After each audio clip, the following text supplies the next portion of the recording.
build a better community. But there's no reason for any of us to resort to gun violence as we work through our issues in this community. Again, I will say on these most recent cases that if you have information or opportunity or know something about the case, there are many ways that you can share that information. First is to call City of Pensacola Police Department 435-1965, 435-1965. You can also report anonymously by calling Crime Stoppers at 433-STOP, which is 433-7867. So you're welcome to call anonymously to call Crime Stoppers.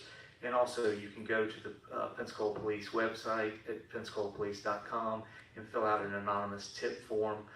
You're certainly welcome to do that as well. I am joined tonight by three ladies, and I appreciate their bravery in coming here tonight to share their story with you. It is their story that is most important that you get a chance to hear. But first will be Cindy Martin, mother of Matthew Sheldon Cox Jr., who was shot and killed in a robbery July 2012. Then we have LaShonda Dorch, mother of 19-year-old Kievan Saunders, who was shot and killed at the Platinum Club on November 27th of 2020. And followed at the ending by Rosa Dukes, mother of Broderick Johnson, shot and killed at Diego Circle in May of 2020. The murder is still unsolved. I certainly appreciate these ladies coming, and again, due to COVID, we could only have this many come. But I will first ask Ms. Martin to come forward.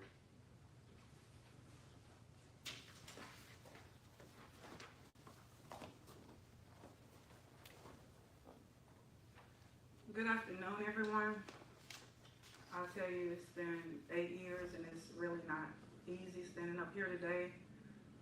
My son Matthew Cox was shot and killed at my home in Montclair, and since then I have been an activist fighting for all communities in this area here and throughout the country pretty much. But right now it's not just happening in Escambia County, it's all over the world, but especially in Escambia County, there's the people here, they're suffering from vicarious trauma and secondary trauma and just PTSD.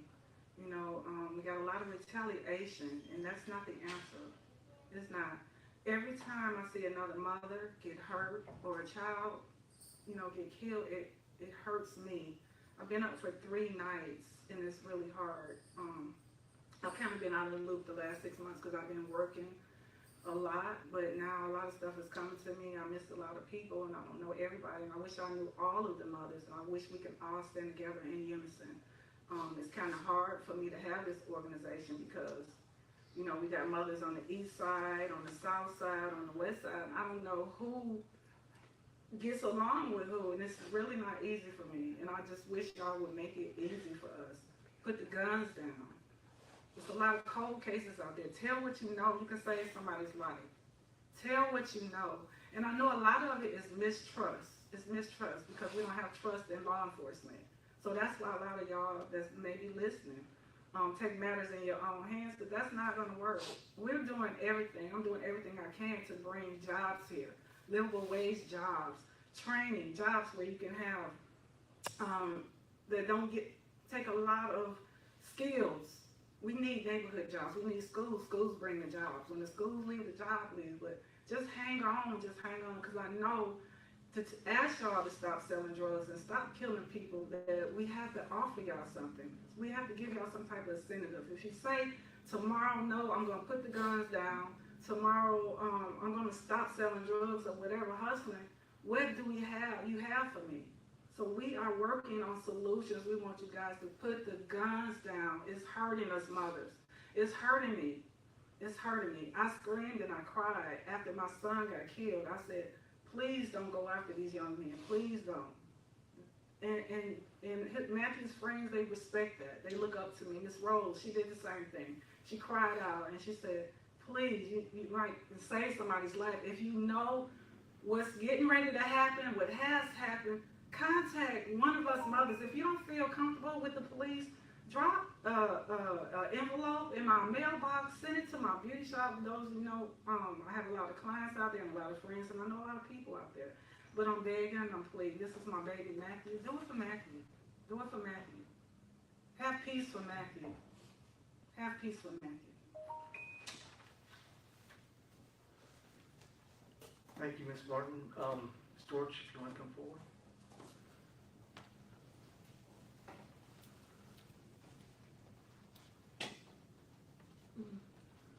Good afternoon.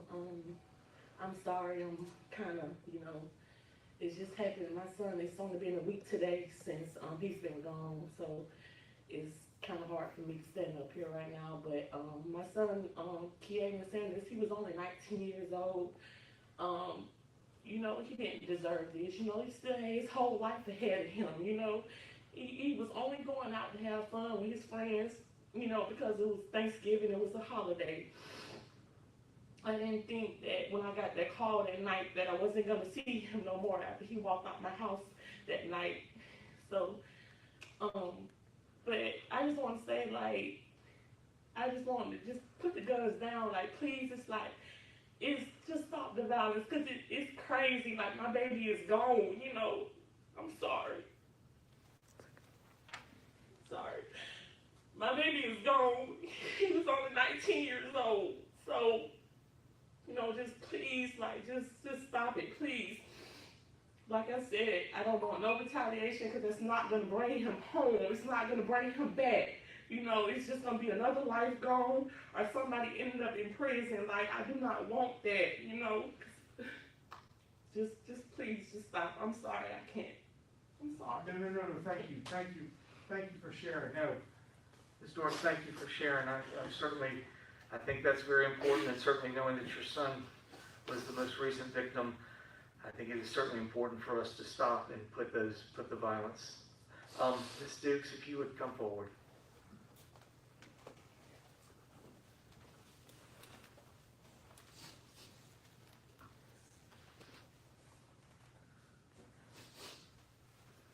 Good afternoon. My name is Rosa Dukes, and I'm Martha Johnson mother. And I like to say to the young people all over the world, put down your guns.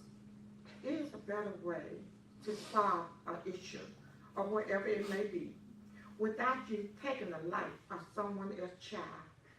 It is devastating. It's hard. It's a pain that a mother never forgets. It's a big hole in my heart, in Cindy's heart, in the other young lady's heart, and all the other mothers. So we're asking you all, please, put down the gun, because the life that you take, you're also taking your life when you take a life. Because that life you take, when the police catch up with you, your life is gone. Then your parents, your loved one, is going to be without you. So to me, I'm saying to the whole wide world, put your guns down. Put them down. There are better things that you can find to do without taking a life of another human being. It don't make you feel big. It's not good. If you will live by the sword, you die by the sword. But I want to put this out to you. God is a good God. He is a forgiving God. You need to learn how to fall down on your knees and ask God to help you in the thing that you're doing. Because now, this world, we're going through a lot already in this world. Why should we take each other's life? The life that you take, you cannot give it back. I miss my son. He got killed. Hey, he gone. But I don't want no toleration for him, because it won't bring him back. He left behind a son. He was only 5 years old when his father passed, but he still remembers his dad. But right now, my grandson have mental issues behind that, because he asked so many questions I have no answer to. So please, put your guns down. Young people, it is a better way to solve this issue. Talk about it. Don't go get a gun when you get mad. Think about what you're doing before you pick up that gun. Because once you go and you pick that gun up, you know you're going to go do something wrong. Think about it. If it's one of your loved ones, you won't want that to happen to your loved one, and they get quiet and don't talk about it and tell what happened. I want justice for my son. These other women want justice for their son. So stop. Put down the gun. Put some little love in your life. And stop trying to do so much hate. We're killing one another. So stop it. Young people, listen. It's time to stop and get a new role of life plan now. Thank you for listening to me.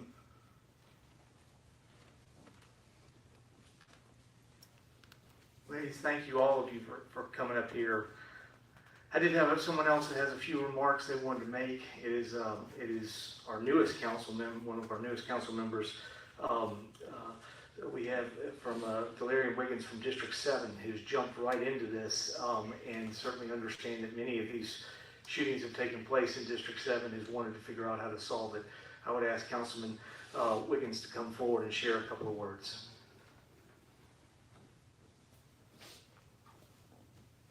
Well, good evening, everyone.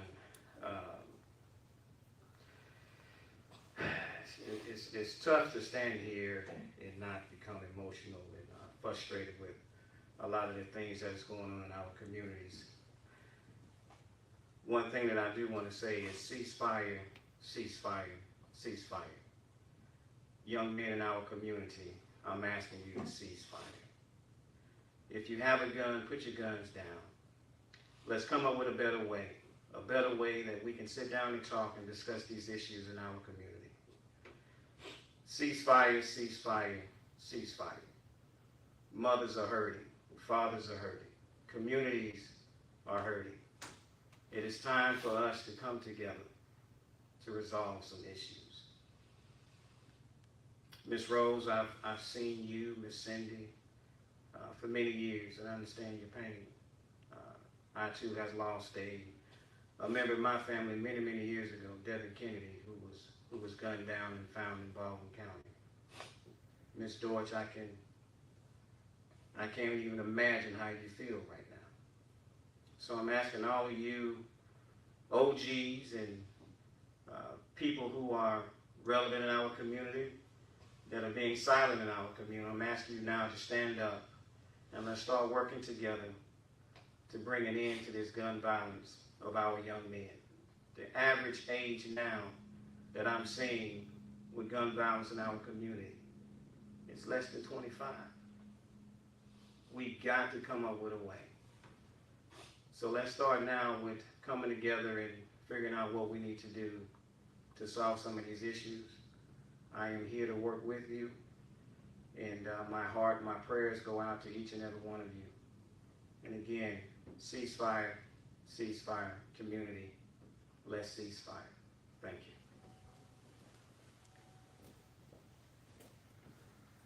Councilman Wiggins, thank you so much for jumping right into this and your leadership, and I look forward to working with you. The mayor's office is certainly, and all the assets we have at the city administration are working in this.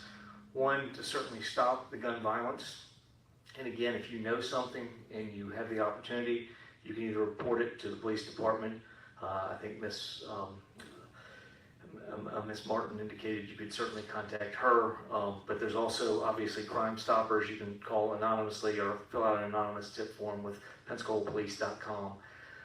Finally, we are working also to, as Ms. Martin indicated, on economic opportunities. I know we have a bunch of construction opportunities we've been working at.